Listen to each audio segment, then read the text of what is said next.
제사장이 갖추어야 할 태도라는 제목으로 우리 말씀 나누겠습니다. 말라기서 2장 3절과 4절. 우리 이제 이번 주는 말라기서 묵상하고 있죠. 말라기서 2장 3절 4절. 우리 서아가 아름다운 목소리로 우리 이 말씀을 읽어주겠습니다. 봉독하겠습니다. 보라 만군의 여호와 보라 내가 너희의 자손을 꾸짖을 것이요 똥 곧 너희 절기의 희생의 똥을 너희 얼굴에 바를 것이라. 너희가 그것과 함께 제하여 버림을 당하리라. 만군의 여호와가 이르노라. 내가 이 명령을 너희에게 내린 것은 레위와 세운 나의 언약이 항상 있게 하려 함인 줄은 너희가 알리라. 아멘, 아멘. 거룩한 성경책에 똥이 두 번이나 오늘 나왔습니다. 무슨 말씀일지 보도록 하겠습니다. 이스라엘 백성들이 포로로 잡혀간 지 70년 만에 바벨론에서 이제 예루살렘으로 돌아와서 성전을 건축하기 시작했죠. 그리고 성벽도 다시 재건했습니다. 굉장히 어려운 일이었어요. 사마리아인들이 방해하고 외부 사람들이 방해했는데 그래도 꿋꿋하게 그들이 성전을 지었죠. 그러다 물론 10년 동안 성벽 건축하는 게 중단되기도 했지만 학계 선지자, 스가랴 선지자 이런 분들이 와서 독려함으로 그들이 성전을 다시 완성을 했습니다.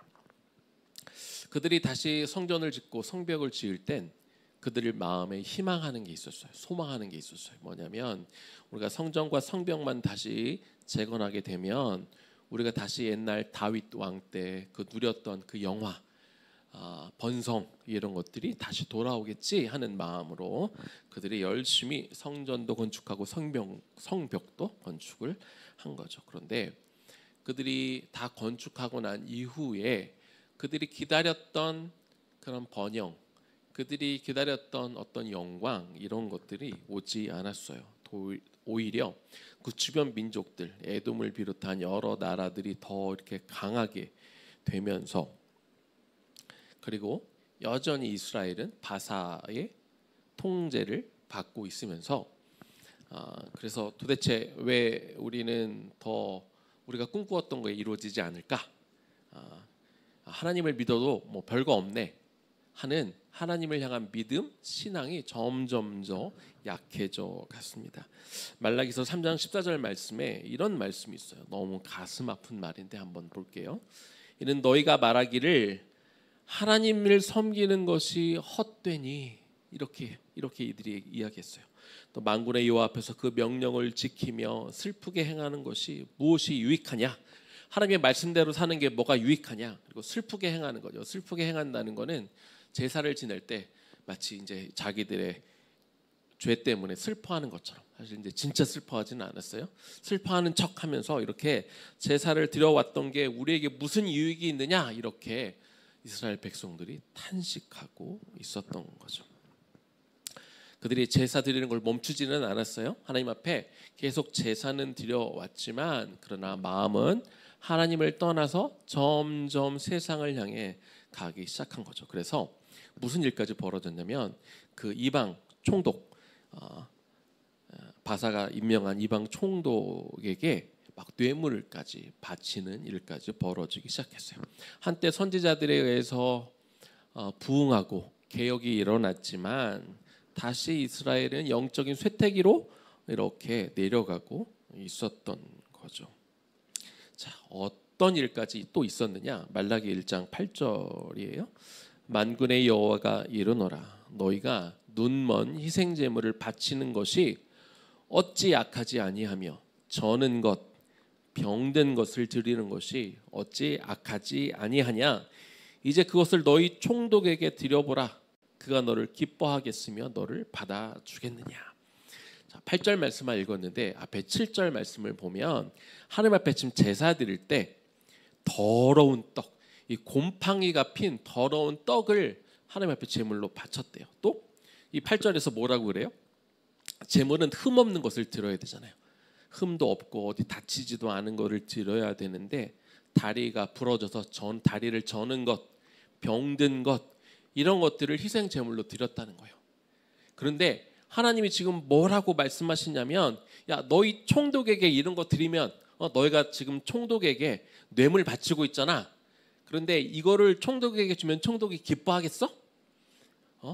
총독에게는 이렇게 좋은 것 다 갖다 주면서 나한테는 이렇게 병든 것, 먹지도 못할 이렇게 곰팡이가 핀 더러운 재물을 나에게 가져다 주고, 이방 총독에게는 좋은 것들 갖다 주고, 너희들이 지금 이렇게 하고 있지라고 하나님이 지금 분노하고 있는 거예요. 그러면서 말라기 1장 10절에 또 하나님이 이렇게 말씀하세요. 만군의 여호와가 이르노라, 너희가 내 제단 위에 헛되이 불사르지 못하게 하기 위하여 너희 중에 성전 문을 닫을 자가 있었으면 좋겠도다. 내가 너희를 기뻐하지 아니하고 너희가 손으로 드리는 것을 받지도 않겠다. 제사는 드리고 있어요. 그런데 이 저는 것, 병든 것, 이 곰팡이 낀 것, 이런 것들 해가지고 뭐 불을 태우고는 있는데 다 헛된 거고, 차라리 이런 제사를 못 드리게 누군가 성전 문을 닫아버렸으면 좋겠다. 하나님이 이렇게 속상한 마음을 이스라엘 백성들에게 말하고 있는 거죠. 이게 말라기 선지자 당시 이스라엘의 영적인 상태였어요. 그들은 은혜를 다 까먹고 그들이 영적으로 굉장히 다운되고 있었는데, 너희들 신앙의 본질을 회복해야 돼라고 하나님이 경고하고 있는 거죠. 특별히 오늘 2장 말씀은 당시 제사를 드렸던 이 레위 지파들 중에서도 특별히 제사장들에게 경고하는 그런 말씀이에요. 그래서 오늘 제목처럼 제사장들이 갖추어야 될 태도는 무엇이고, 하나님은 왜 그 당시 제사장들을 책망하셨고, 그렇다면 오늘 저와 여러분은 너무나 잘 아는 말씀처럼 우리가 다 왕 같은 제사장이라고 하나님이 우리를 제사장으로 임명해 주셨는데, 우리는 그러면 어떻게 살아야 되는지 그 말씀을 좀 나누어 보겠습니다. 자, 첫 번째입니다. 제사장이 갖추어야 할 태도. 첫 번째는 하나님을 경외하고 하나님을 두려워해야 돼요. 자, 하나님은 야곱의 12아들 중에 레위를 제사장 지파로 삼으셨죠. 그러면서 언약도 맺었어요.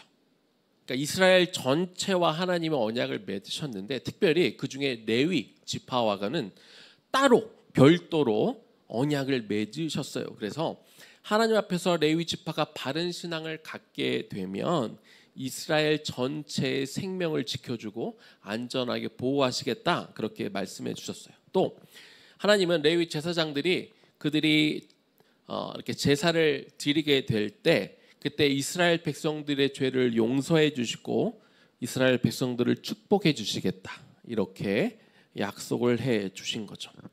다시 말하면 제사장은 이스라엘 백성들 가운데 거하면서 하나님이 그들이 죄를 지었을 때 무서운 진노의 심판을 내릴 때 그 심판을 이렇게 딱 막고 심판 대신 하나님의 축복을 받도록 도와주는 그런 사람들이죠. 그러니까 제사장들의 임무는 정말로 중요했습니다. 자, 이것이 얼마나 중요한 직분이었는지 오늘 본문에도 나와요. 말라기 2장 5절 말씀 볼게요. 레위와 세운 나의 언약은, 그러니까 레위 이스라엘 전체하고도 언약을 세웠다고 그랬지만 레위 지파하고도 언약을 따로 세우셨다고 그랬잖아요. 그 언약은 생명과 평강의 언약이라. 내가 이것을 그에게 레위 지파에게 준 것은 레위 지파로 나를 경외하게 하려 함이라. 레위 지파가 나를 경외하고 내 이름을 두려워하였으며. 원래 처음 언약을 맺을 땐 레위 지파 사람들은 하나님을 경외하고 하나님의 이름을 두려워했다, 이렇게 기록하고 있어요. 자, 얼핏 보면 이 이스라엘 12지파 중에 레위 지파만 따로 빼서 그들과 별도로 언약을 맺었으니까 그들이 맡고 있는 제사장 직분이 굉장히 중요하기도 하고 또 고상해 보이잖아요. 그런데 사실 이 제사장 직분은 굉장히 어려운 직분이었어요. 왜냐하면 제사장들은 사람들이 다양하게 지은 이 죄, 뭐 간단한 죄도 있지만 아주 나쁜 죄들까지 자기들이 책임을 져야 됐기 때문에 그래요. 내가 지은 것 죄도 아닌데, 다른 사람이 지은 죄인데 내가 그 죄를 내가 책임져서 그 죄를 해결하기 위해서 날마다 매일같이 제사를 드려야 했던 거죠. 우리 날마다 제사 하루 2번씩 드렸던 제사를 무슨 제사라고 그랬죠? 기억나요, 여러분? 항상 상자를 써서 상번제. 상번제는 아침에 몇 시에 예배를 제사를 드렸더라? 9시에 제사를 드렸고 또 오후 3시에 제사를 드렸잖아요. 아침에 9시, 오후에 3시. 보통 이 제물을 다 이제 잘라내고 각을 뜨고 이렇게 불에다가 태우는데 한 3시간 정도 걸려요. 그래서 9시에 한 번, 그러면 한 12시 정도 제사가 끝나겠죠. 뭐 좀 쉬었다가 오후 3시에 또 똑같은 제사를 또 드렸어요. 그런데 만약에 어떤 사람들이 저는 어떤 이유로 하나님과 화목제물, 사람들과 화목하기 위해서 화목제물을 드릴 거예요. 그러면 이 번제를 드린 다음에 쉬지도 못하고 또 그 중간에 화목제를 드려야 됐어요. 또 어떤 이유로 내가 속건제나 속죄제를 드리겠다 그러면 그 중간에 제사장들은 쉬지도 못하고 또 제사를 또 드려야 돼. 이렇게 제사를 반복해서 계속 드리는 그 일. 그래서 하나님과 이스라엘 백성들을 화목시키는 이렇게 평화 관계 가운데 들어가도록 그 일을 감당해야 했다는 거죠. 하지만 그들이 그렇게 매일 어렵고 힘든 일을 감당하게 할 때 하나님은 이스라엘 백성들이 하나님과 평화를 누리고 그들의 생명을 지켜주시겠다 이렇게 약속하셨어요. 그렇게 보면 어떤 의미에서는 이 제사장들은 이스라엘 민족의 마지막 소망, 희망과 같은 분이었어요. 그러니까 제사장이 무너지면 안 돼. 제사장이 자기들의 죄 때문에 그 역할을 감당하지 못하면 큰일 나는 거예요. 왜?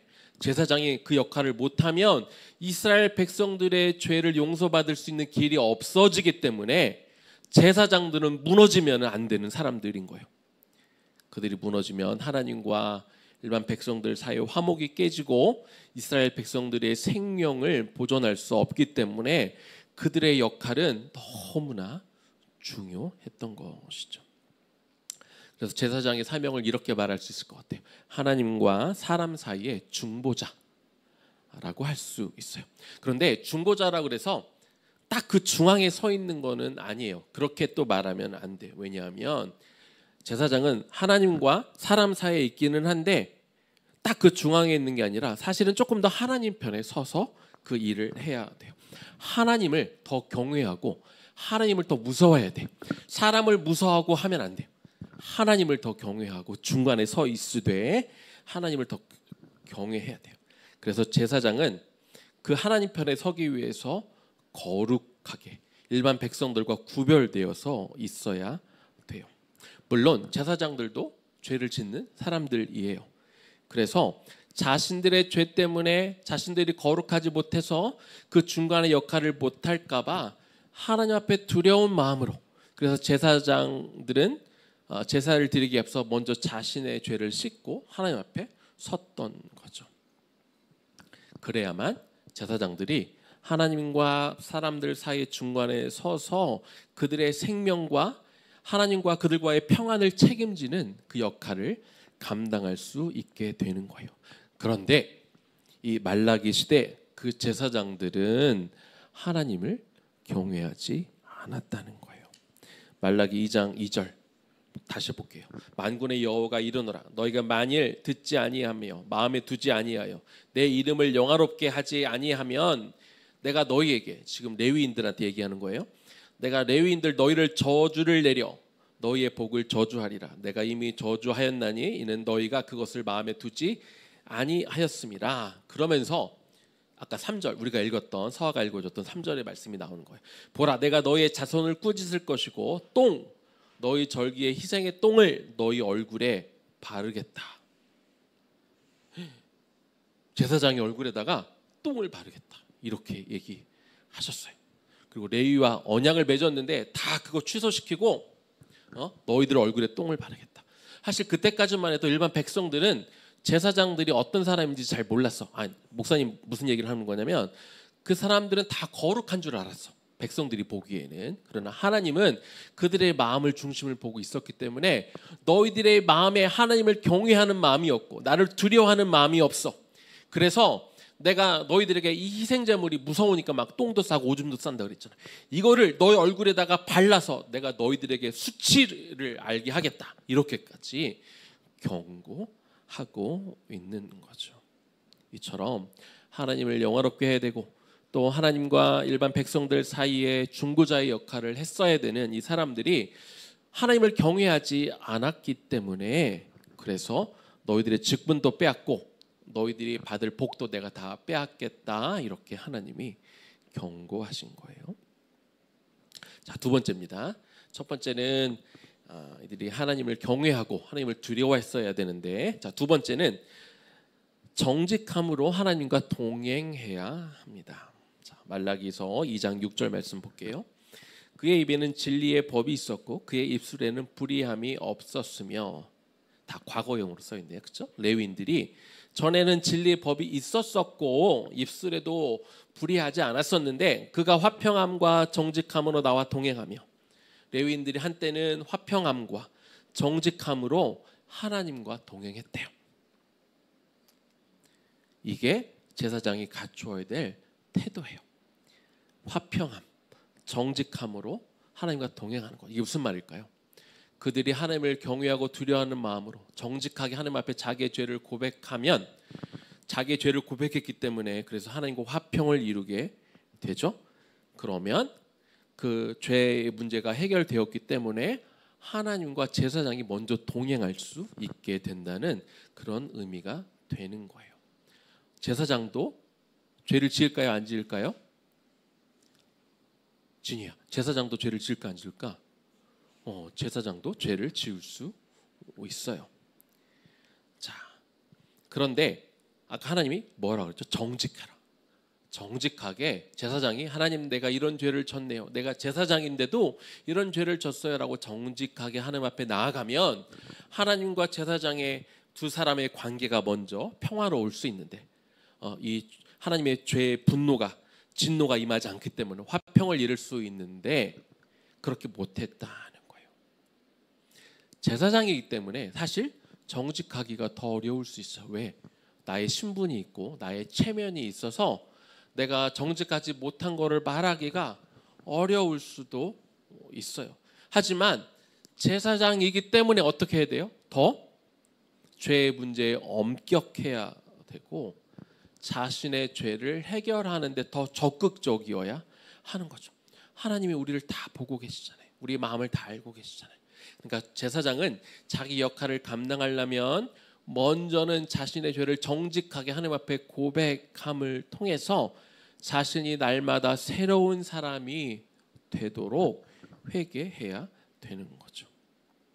그리고 제사장들은 회개하고 이렇게 새롭게 나아가는 것을 일반 백성들에게 보여줌을 통해서 나도 저 제사장처럼 제사장이 이런 높은 지위에 있지만 정직하게 자기의 죄를 고백하고 회개하고 저렇게 새롭게 되는구나. 나도 저렇게 제사장처럼 해야지라고 그렇게 본을 보이면서 살아가야 되는 거예요. 그러면 하나님은 왜 굳이 똑같이 죄를 짓는 제사장을 이렇게 레위인들을 제사장으로 삼으셨을까? 죄 없는 예를 들어 하늘의 천사는 죄를 안 짓잖아. 그러면 천사를 데려다가 제사를 드리게 할 수 있잖아요. 그런데 하나님은 굳이 여전히 똑같이 죄를 짓는 레위인들을 제사장으로 뽑아서 그들로 제사를 드리게 했어요. 왜 그랬을까? 그 부분을 좀 생각해 봤는데 이럴 것 같아요. 목사님 생각은 그래요? 죄를 지은 사람은 죄를 지은 사람의 마음을 알아요. 내가 죄를 전혀 모르면, 나는 죄를 전혀 안 지으면 죄를 짓지 않는 사람의 마음을 알 수가 없어요. 자신이 연약해 보고 부족함을 이렇게 느끼고 저 사람이 죄를 짓는 건 내가 연약한 것처럼, 나도 어쩔 수 없이 죄를 짓는 것처럼 저 사람도 어쩔 수 없이 죄를 짓는 연약한 사람이구나라고 그 긍휼함을 가질 수 있을 때, 그를 불쌍히 여길 수 있는 마음을 가질 수 있을 때 제사장이 올바로 그 백성들을 위해서 긍휼한 마음을 가지고 하나님 앞에 나올 수 있는 거예요. 그런데 나는 죄를 전혀 안 져봤어. 그러면 저 죄를 짓는 사람을 보고 어떤 생각이 들까? 저 사람을 판단하겠지. 저 사람은 왜 죄를 짓지? 응? 잘못했네, 나쁜 사람, 못된 사람, 이렇게만 생각할 수 있잖아요. 그러나 하나님은 여전히 똑같이 죄를 짓는 레위 지파 사람들을 제사장으로 삼아서 자신도 죄를 지어봤으니까 저 백성들, 죄를 짓는 백성들을 긍휼히 여기는 마음으로 하나님 앞에 그 죄를 가지고 나와서 하나님, 저들의 죄를 용서해달라고 그렇게 제사를 드릴 수 있는 거예요. 그래서 레위 사람들을 제사장으로 삼은 거죠. 자, 그런데 동시에 제사장들이 또 가져야 되는 마음이 있어요. 자, 단순히 제사를 드려서 백성들의 죄를 용서받도록 하면 그게 그 임무를 다한 게 아니에요. 그렇게 생각하면 큰일 나요. 무슨 말이냐? 제사장들은 그들의 죄를 가지고 와서 고백하고 제물을 이렇게 드려서 그들의 제물을 태워서 죄를 용서받게도 해야 되지만 그 지은 죄에 대해서 책망도 해야 돼요. 너는 이런 죄 지은 거 잘못한 거야. 잘못했기 때문에 너희가 제물을 가져왔고 그래서 이렇게 제사를 드려 너의 죄를 용서하지만 그러나 다음에 또 이런 죄를 지으면 안 돼. 너 지난번에도 이 죄 때문에 제물 갖고 와서 제사 드렸잖아. 근데 또 가져왔네. 또 반복하면 안 돼. 물론 또 제사를 드리면 하나님이 용서하겠지만 이런 죄는 또 지으면 안 돼 라고 이렇게 정확하게 또 말을 해줘야 되는 거예요. 왜 그럴까요? 만약에 유비야, 엄마가 유비가 뭘 잘못한 게 있어. 그런데 엄마가 맨날 용서만 해줘. 아유, 그럴 수 있지. 그러면 어떻게 될까? 내가 잘못했다는 생각이 잘 안 들어. 왜? 그냥 가면 혼내지도 않고 또 용서해주고 또 용서해주고 또 용서해주면 그러면 자녀가 내가 정말 잘못했다는 생각이 없어. 아예 그냥 또 제사 드리면 되지 뭐. 그러면 또 용서해주는데 이렇게 될 수 있단 말이에요. 그래서 제사장이 해야 되는 일은 물론 그들의 죄를 긍휼히 여기고 그들의 죄가 용서받을 수 있도록 제사를 드리기도 해야 되지만 죄를 지은 거에 대해서는 너희들이 그런 죄를 지으면 안 돼. 죄를 이길 수 있도록 죄를 더 이상 짓지 않도록 도와주고 필요하다면 때로 혼내기도 하고 징계를 내리기도 하는 그런 일을 해야 되는 거예요. 그런데 제사장들이 그런 일을 못했어. 백성들이 뭘 가져왔다고요? 제물을 가져오는데 곰팡이 핀 거를 가져왔어. 제물을 가져오는데 눈이 먼 거, 다리가 전 것, 하나님이 도저히 제사 제물로 받을 수 없는 것들을 가져왔는데 제사장들이 아무 말도 하지 않는 거야. 왜? 그들이 혼내기가 싫은 거야. 그러면 그들이 싫어할까 봐. 이렇게 제사장들이 그렇게 했다는 거예요. 그들은 백성들이 제대로 회개하고 죄에 대해 경각심을 가져서 단순히 죄의 문제를 해결하는 것뿐만 아니라 그들이 계속해서 죄를 짓지 않고 그들이 하나님과 동행하는 백성으로 살아가도록 그렇게 이끌어주는 것을 실패한 거예요. 그냥 제사만 드리고 제사 드리면 되는 거지. 뭘 가져오면 어때? 그냥 태우면 다 똑같은데 라고 생각하고 또 내가 싫은 소리 해봐야 관계만 어색해지고 힘드니까 백성들이 무슨 나쁜 짓을 하건 어떤 재물을 가져오건 그냥 그들을 내버려 두었다는 겁니다. 저처럼 하나님과 사람 사이의 중간에 선다는 건 힘든 일이에요. 그 중간에서 이 화목하게 하는 역할을 하는 건 힘들어요. 하나님 쪽으로 가서 하나님 편에서만 얘기하면 사람들이 저 사람은 맨날 싫은 소리만 해, 맨날 잔소리만 해 라고 싫어할 수 있고, 그렇다고 사람 편에서만 하면 하나님이 또 진노하시잖아요. 그래서 너무나 힘든 거예요. 그러나 제사장은 자기 역할을 제대로 해야 돼요. 하나님 편에 서서는 하나님, 이 백성이 아직도 연약해서 아직도 더 배우지 못해서 하나님, 이들이 죄를 지었는데 똑같은 죄를 또 지었는데 그래도 하나님 용서해 주세요. 제발 이들을 용서해 주세요. 이렇게 이야기해야 되고, 또 백성들 편에서는 너희들 이렇게 그냥 재물만 가져오면 안 돼. 또 이런 하나님이 받을 수 없는 재물을 가져오면 안 돼. 그리고 재물을 가져오는 게 중요한 게 아니라, 제사를 드리는 게 중요한 게 아니라 너가 죄에서 그 죄를 똑같은 죄를 또 짓지 않는 게 중요해라고 이렇게 가르쳐주고 말해주는 거. 이게 중요하다는 거예요. 봐요. 백성들은 이렇게 얘기해요. 우리가 이사야서 30장 10절 말씀을 한번 볼게요. 왜 제사장들이 그런 두려운 마음을 가졌는지 한번 봅시다. 이사야서 30장 10절 말씀인데 그들 이스라엘 백성들이 선견자들에게 이르기를 선견하지 말라. 선지자들에게 이르기를 우리에게 바른 것을 보이지 말라. 우리에게 부드러운 말을 하라. 거짓된 것을 보이라. 이스라엘 백성들이 선지자들에게 이 종교 지도자들에게 뭐라고 말하냐면 우리에게 바른 길을 가르쳐주지 않아도 좋아요. 우리에게 부드러운 말을 해주세요. 거짓말을 해도 좋아. 우리의 죄를 지적하지 말아요. 우리가 기분 상하지 않도록 부드러운 말, 듣기 좋은 말을 해달라고 이렇게 종교 지도자들에게 말하는 거예요. 그러면 그 당시 말라기 선지자에게 이렇게 적용하면 무슨 말일까요?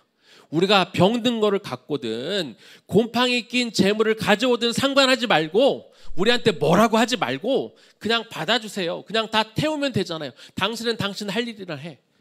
이렇게 말하는 거죠. 그때 제사장들이 그 백성들의 말을 그냥 들어준 거예요. 그래서 다시 한번 말라기 2장 2절입니다. 지금 여러 번 읽는데 만군의 여호와가 이르노라 너희가 만일 듣지 아니하며 마음에 두지 아니하며 내 이름을 영화롭게 하지 아니하면 내가 너에게 저주를 내려 너희의 복을 저주하리라. 내가 이미 저주하였나니 너희가 그것을 마음에 두지 않았다.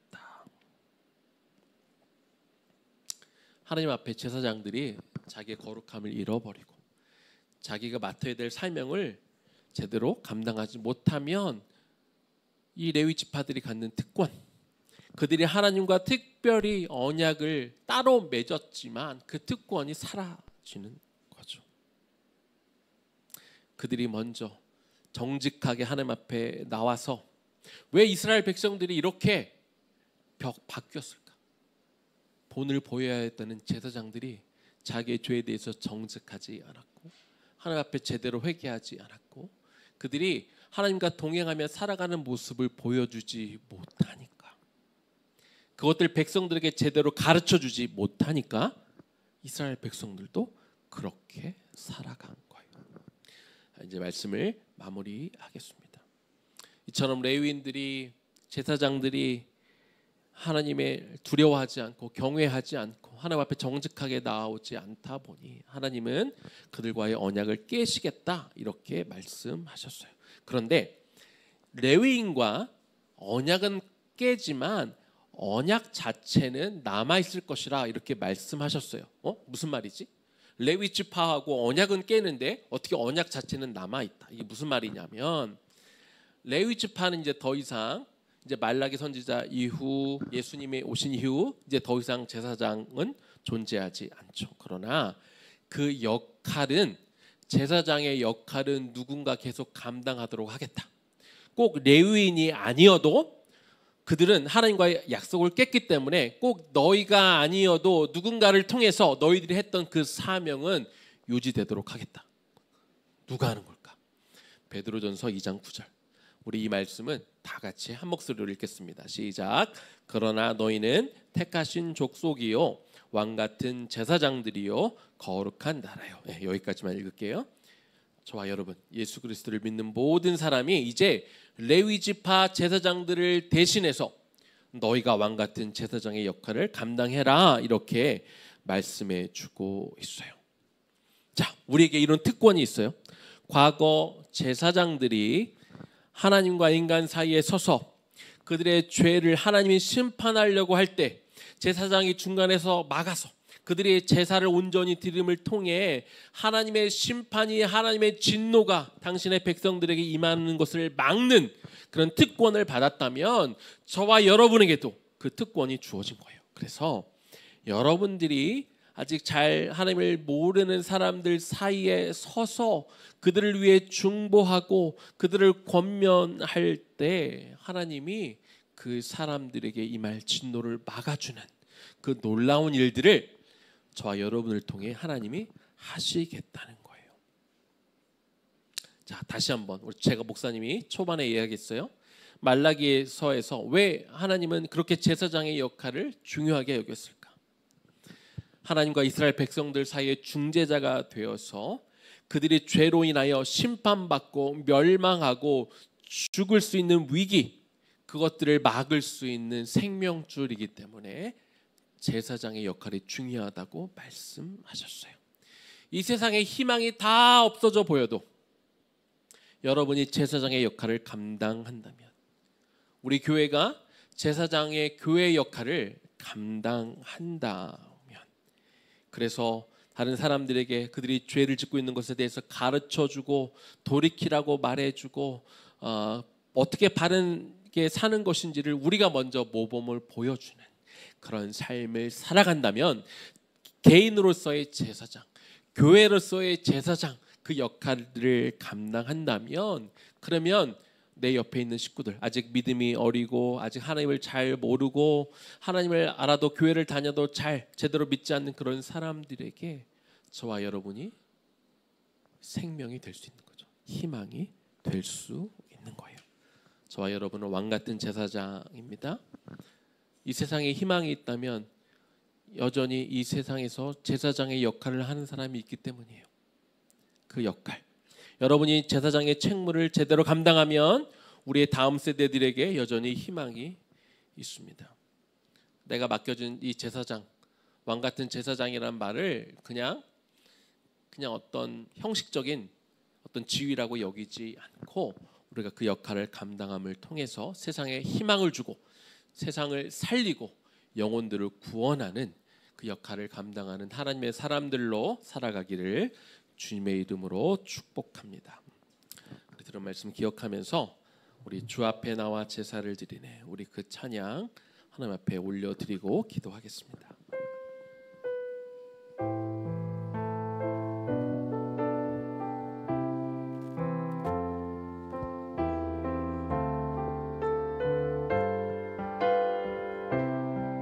주 앞에 나와, 주 앞에 나와 제사를 드리네, 마음 열어 내 삶을 드리네, 주를 봅니다.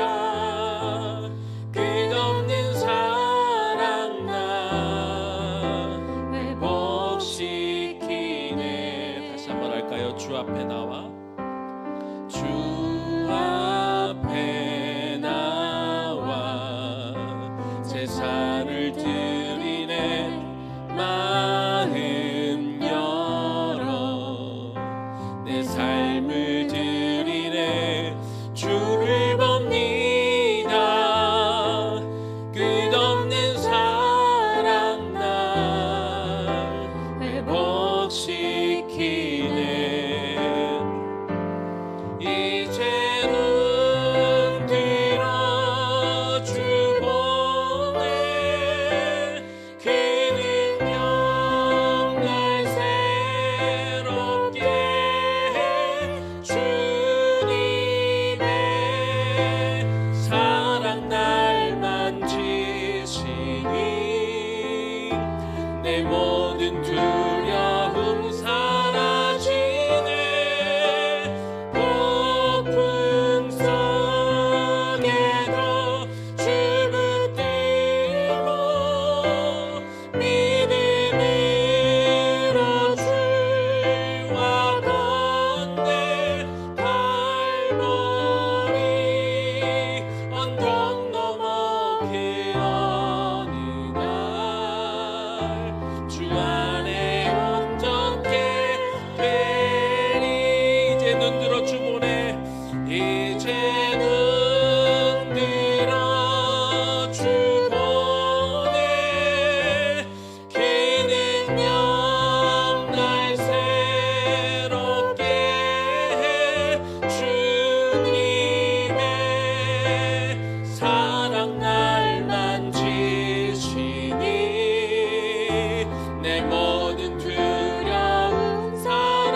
기도합시다.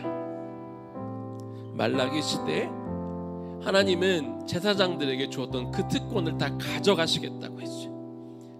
제사장들이 너무나 중요한 사역을 감당하고 있었거든요. 하나님과 백성들 사이에 서서 그들이 짓는 그 죄를 막아서는 역할을 감당하는 너무나 중요한 역할을 하고 있었는데요. 그만 그들이 하나님을 경외하지 않으므로, 하나님을 두려워하지 않았기 때문에, 그들이 하나님 앞에 정직하지 못했기 때문에 그들과 하나님 사이의 화평이 먼저 깨져 버렸고, 그래서 그들이 하나님과 백성 사이의 화평을 유지하는 그 막중한 사명을 감당할 수가 없었어요. 그래서 그 짐승들이 싼 그 똥으로 내가 제사장들 너희의 얼굴에 똥칠을 할 것이다. 하나님이 그렇게 답답한 마음에, 그렇게 속상한 마음에 내놓았던 거죠. 제사만 드리면 된다고요? 아니에요. 제사만 드리면 되는 것이 아니라 그들이 뇌물을 바치느라 좋은 것들은 다 총독에게 가져다 주고, 하나님 앞에 곰팡이가 핀 재물을 가져다 주고, 다리가 절고 눈이 먼 재물들을 가져왔을 때 그들이 이 백성들에게 나쁜 소리 듣는 게 싫어서 책망하지도 않고 그들을 징계하지도 아니하며 제사만 드리고 있었을 때 하나님이 분노하셨죠. 그래서 그 특권을 하나님이 다 가져가 버리셨습니다. 그리고 그러나 이 언약, 내가 레위인들 너희들과 특별히 맺은 언약은 제하여 버리겠지만 그러나 이 언약은 남게 하겠다. 누구에게로? 이제 예수 그리스도를 믿는 저와 여러분을 왕같은 제사장으로 삼으시며 내가 너와 새로운 언약을 맺겠다. 내가 그 레위인들에게 주었던 특권을 너희에게 주었다. 이제 너희가 중보자가 되어라.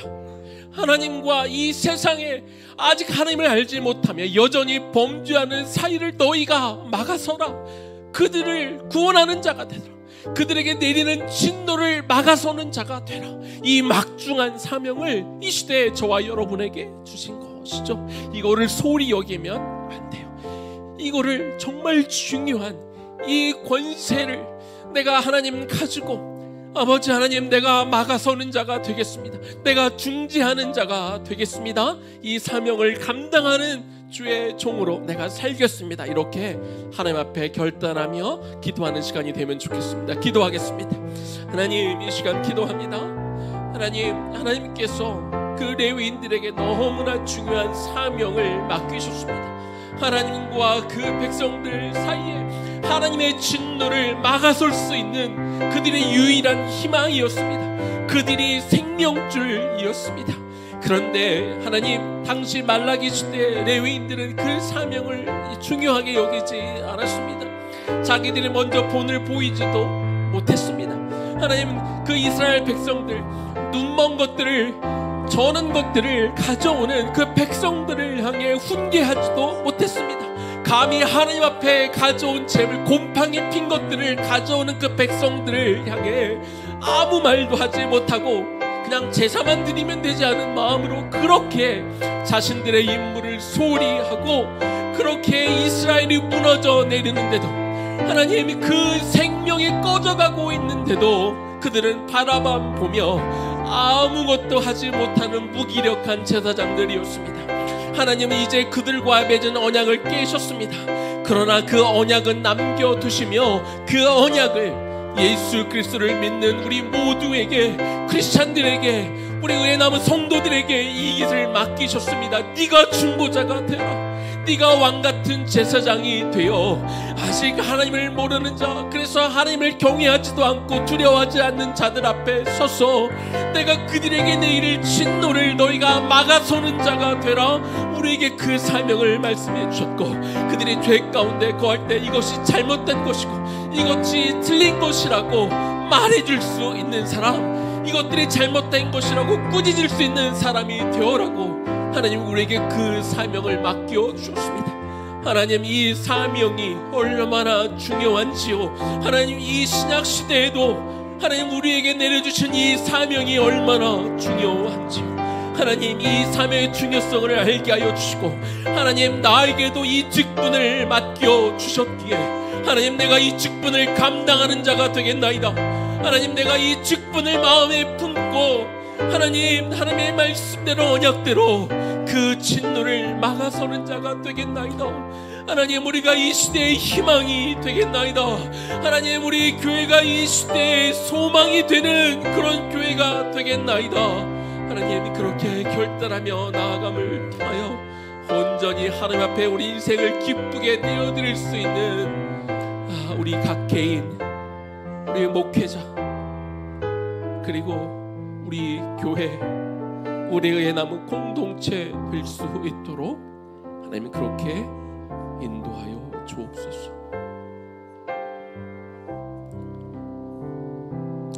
이제는 우리 주 예수 그리스도의 은혜와 하나님 아버지의 극진하신 사랑하심과 성령의 감동 감화하심과 그 교통 역사하심이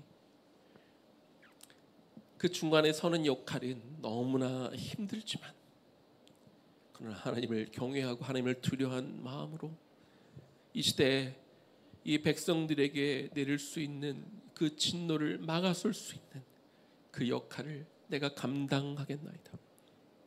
그 왕같은 제사장이라는 그 책무를 내가 받았으니 주여 나로 그 일을 감당하겠나이다. 그렇게 고백하며 결단하며 제사장의 역할대로 충실하게 살아가게 될 우리 모든 백성들 머리 위에 지금부터 영원까지 충만하게 거하시기를 간절히 축원하옵나이다. 아멘.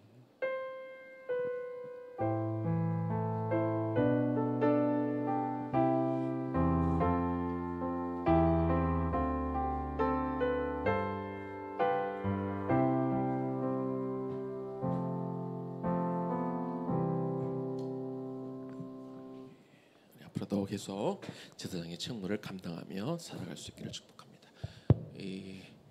이제부터는 잠시 쉬었다가 준비되는 대로 우리 같이 식사하고 교제하고